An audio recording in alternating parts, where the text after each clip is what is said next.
It is 11:52 p.m. The salary notification arrives in the dark like a small act of mercy. For 3 seconds, your chest loosens. Then the arithmetic begins. Rent, utilities, the card bill you promised yourself you would clear this month, the loan payment, the groceries you have not bought yet, the money you already sent home, the friend whose wedding is next week, the shoes that are splitting at the sole but can survive, probably, another month. The salary is there, bright and complete for one brief moment, before it starts disappearing into obligations that were waiting for it long before it arrived. This is the first truth about monthly salary. People think it buys lifestyle. Mostly, it buys margin. Margin to wait. Margin to say no.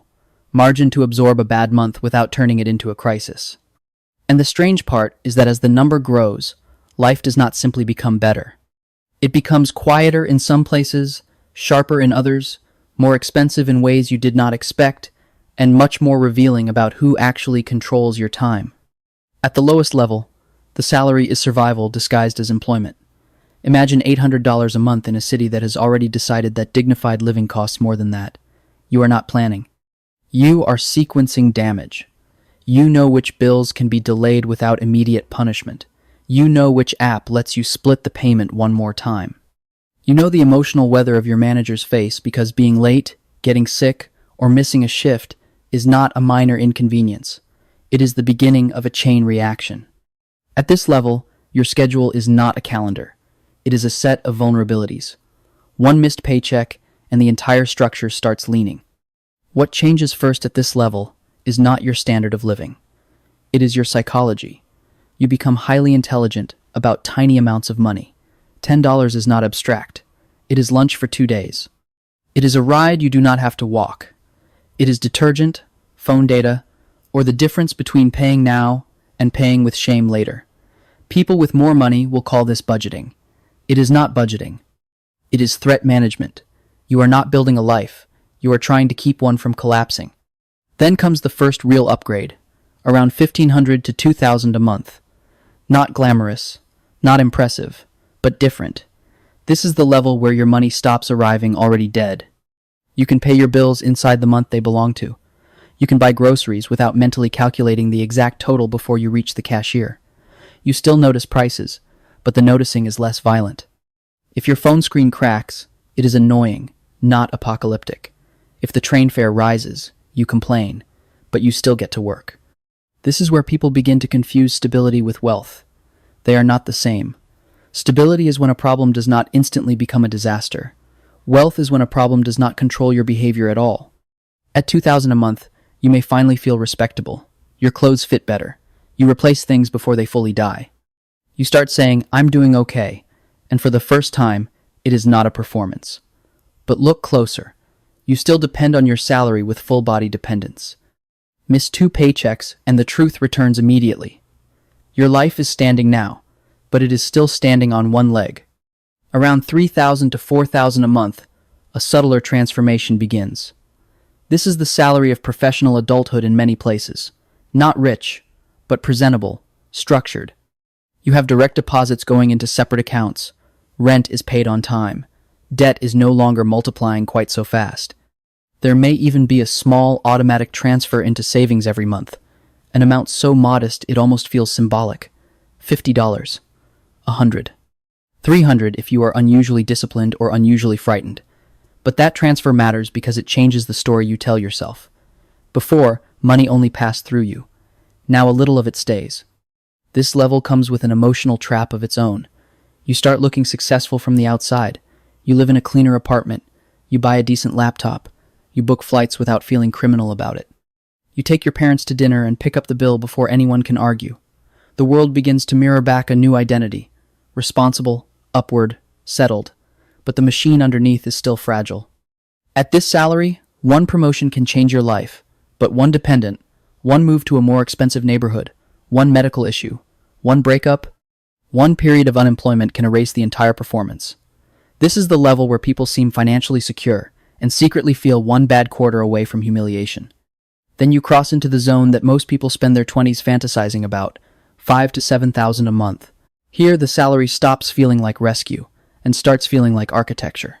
You can breathe. You can save meaningfully.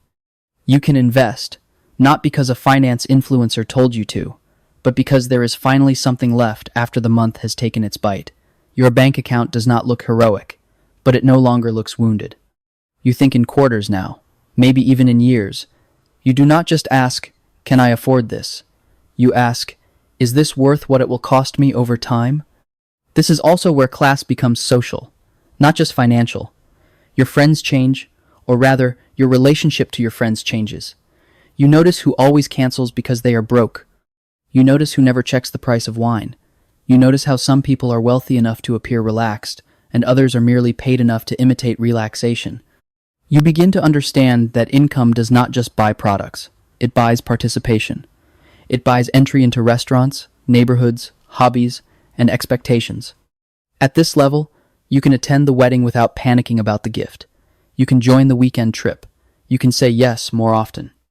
And yes, repeated over enough years, begins to change the shape of a life. But this is where the hidden cost arrives. The more comfortable your salary becomes, the more expensive your identity gets. Your lease improves, your standards improve. Your habits upgrade quietly, and then all at once. Better skincare, better mattress, better flights, better school district, better coffee that somehow becomes non-negotiable. Lifestyle inflation is often described like a character flaw, as if people simply become greedy. That is too shallow. What actually happens is that once life becomes less painful, you start building systems to keep it that way. And those systems are expensive. Comfort is sticky. Once your nervous system learns the absence of chaos, it will fight hard not to go back. At $10,000 to $15,000 a month, you become what many societies call a high earner. The salary is large enough to impress people who do not understand how money works and just small enough to keep you tied to work with exquisite precision. This is the golden zone of salaried ambition. You live well, you invest regularly, you can support parents, children, maybe both. You can survive a layoff for a while. But the salary has done something dangerous now. It has trained your life to require your continued performance at a high level. You may have a mortgage, tuition, a car payment that made sense when the bonus was strong, insurance premiums that multiply quietly, vacations that are now expected by the family because, after all, you can afford them. At this level, the fear changes shape. You are no longer afraid of being broke next month. You are afraid of falling backwards, in front of everyone who adjusted their picture of you upward. You are afraid of losing status, not just solvency. The job takes more, too. Your inbox follows you into dinner. Your title starts entering rooms before you do. You are paid well enough to be visible, and still not powerful enough to be free. Somewhere above $20,000 a month, salary becomes less about personal comfort and more about role compression. You are not being paid simply to do tasks. You are being paid to absorb complexity, conflict, and consequences. You manage teams, numbers, client expectations, legal risk, internal politics, and the emotional instability of entire departments. Your time stops feeling fully yours. People imagine that higher salary means more control. Often, it means the opposite. It means your mistakes are expensive enough that everyone wants a piece of your attention before they happen. This is the executive contradiction. You can book the nice hotel without checking twice, yet you have not had an uninterrupted week in years. You can send your child to a great school, yet you are missing pieces of their childhood in exchange for the invoice. You can buy convenience everywhere, except in your own mind. At this level, salary begins to reveal its ceiling. The money is real, the comforts are real, the optionality is partially real. But deep down, you understand something most people below this level still romanticize. A very high salary is not the same thing as owning the machine that pays it. And that brings you to the highest visible level of monthly salary, the one people post online, envy privately, and misunderstand almost completely. 30, 50, 80,000 a month. Numbers large enough to distort conversation. At this level, the practical problems of ordinary life are mostly solved. Rent is not a problem. Groceries are not a problem. A broken appliance is not a problem. A surprise flight is not a problem. But a salary this high usually means you have entered one of two worlds. Either you are under immense institutional pressure, paid to produce outsized outcomes while carrying outsized risk, or you are close enough to capital that salary itself is becoming the least interesting part of your economics. This is where the final distinction appears. Salary can make you affluent. It can make you admired. It can make you hard to relate to in ordinary conversations. But unless that income is being converted into assets that work when you do not, it is still a very sophisticated form of dependence. 100,000 a month spent badly is a costume with a payroll. 10,000 a month invested intelligently for years can become something much more dangerous: independence.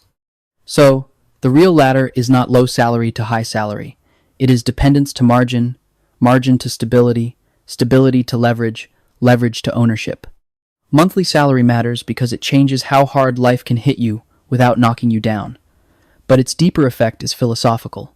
It changes your relationship with time. At the bottom, you sell time because you must. In the middle, you protect time because it is scarce. At the top, if you are wise, you begin buying it back. That is why the people who truly understand money do not obsess over salary forever. They respect it. They use it. They push it upward when they can. But they know salary is only phase one. Because the brutal secret behind every monthly paycheck is this: no matter how large the number is, if your entire life resets to zero the moment it stops, then the system still owns you. And maybe that is the clearest way to understand your life at every level of monthly salary. At first, salary is oxygen. Then it becomes dignity, then convenience, then status, then pressure. Then, if you are careful, it becomes fuel for something quieter and much more powerful than income. Not the ability to spend without thinking, the ability to think without fear.